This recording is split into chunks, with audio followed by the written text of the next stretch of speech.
Like అక్కర్లేదు, subscribe అక్కర్లేదు. మీరిచ్చే కామెంట్ మాకు చాలా ముఖ్యం. దయచేసి కామెంట్ చేయండి. ఏపీలో ఎప్పటికిప్పుడు ఎన్నికలు జరిగితే సీఎంగా ఎవరు గెలుస్తారు? Chandrababu CM, Jagan CM. ఆంధ్రప్రదేశ్ రాజకీయాల్లో గత కొంతకాలంగా సంచలనం రేపుతున్న మద్యం కుంభకోణం వ్యవహారం ఇప్పుడు కీలక మలుపు తిరిగింది. వైఎస్ఆర్ కాంగ్రెస్ పార్టీలో అత్యంత కీలక నేతగా గుర్తింపు పొందిన విజయసాయిరెడ్డి అరెస్టు కాబోతున్నారా అనే ఉత్కంఠత సర్వత్రా నెలకొంది. తాజాగా ఎన్ఫోర్స్మెంట్ డైరెక్టరేట్ ఈడీ ఆయనకు నోటీసులు జారీ చేయడం ఈ ఊహాగానాలకు మరింత ఆజ్యం పోసింది. రాష్ట్రంలో 2019 నుంచి 2024 వరకు అమలు చేసిన మద్యం విధానాల్లో వేల కోట్ల రూపాయలని అవినీతి జరిగిందని, అలాగే ఆ ముడుపులు వ్యవహారంలోని కీలక సూత్రధారిగా విజయసాయిరెడ్డి వ్యవహరించారని ఆరోపణలు వస్తున్నాయి. ఈ క్రమంలోనే ఈ నెల 22వ తేదీన విచారణకు హాజరు కావాలని ఈడీ ఆదేశించింది. ఇప్పటికే రాష్ట్ర సిఐడి ద్వారా విచారణ ఎదుర్కొన్న ఆయన్ను ఇప్పుడు కేంద్ర దర్యాప్తు సంస్థ నేరుగా రంగంలోకి దిగి ప్రశ్నించబోతున్నట్లు చర్చనీయాంశంగా మారింది.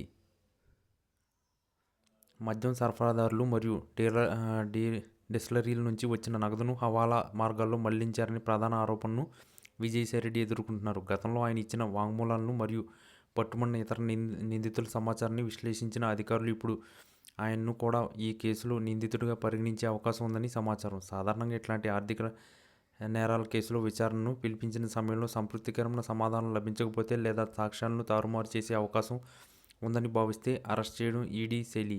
గతంలో ఢిల్లీ లిక్కర్ స్కామ్ విషయంలో కూడా ఇదే తరహా పరిణామాలు చోటు చేసుకున్నాయి. ఇప్పుడు ఆంధ్రప్రదేశ్ మద్యం కేసులో కూడా విజయసాయిరెడ్డి చుట్టూ ఉచ్చు బిగుసుకుంది. సోషల్ మీడియాలో మరియు రాజకీయ వర్గాల్లో విజయసాయిరెడ్డి అరెస్ట్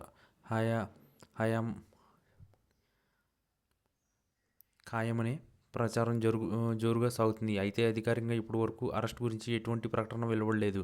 విజయసాయిరెడ్డి మాత్రం ప్రభుత్వ కక్ష సాధింపుగా వ్యవహరిస్తుందని, తాను ఎటువంటి తప్పు చేయలేదని వాదిస్తున్నారు. ఒకవేళ విచారణ అనంతరం ఆయన్ను అరెస్ట్ చేసే అధికారం అది రాష్ట్ర రాజకీయాల్లో పెను సంచలనానికి దారితీస్తుంది. వైసీపీలో రెండో అగ్రనేతగా ఉన్న ఆయన అరెస్ట్ జరిగితే పార్టీ భవిష్యత్తుపై, అలాగే ప్రస్తుతం జరుగుతున్న ఇతర దర్యాప్తులపై ఆ ప్రభావం పడే అవకాశం ఉంది. 22వ తేదీన జరిగే విచారణ తర్వాత ఈ విషయంలో స్పష్టత వచ్చే అవకాశం ఉంది. ఇప్పటి వరకు ఆయన అరెస్ట్ అవుతారా లేక కేవలం నోటీసులకే పరిమితం అవుతారా, సరిపెడతారా అనేది వేచి చూడాలి. ప్రస్తుతం అందుతున్న సమాచారం ప్రకారం ఈ కేసులో లోతైన దర్యాప్తు జరుగుతుందని, ఎవరిని వదిలిపెట్టే ప్రసక్తి లేదని కూటమి ప్రభుత్వం ధీమాగా ఉంది.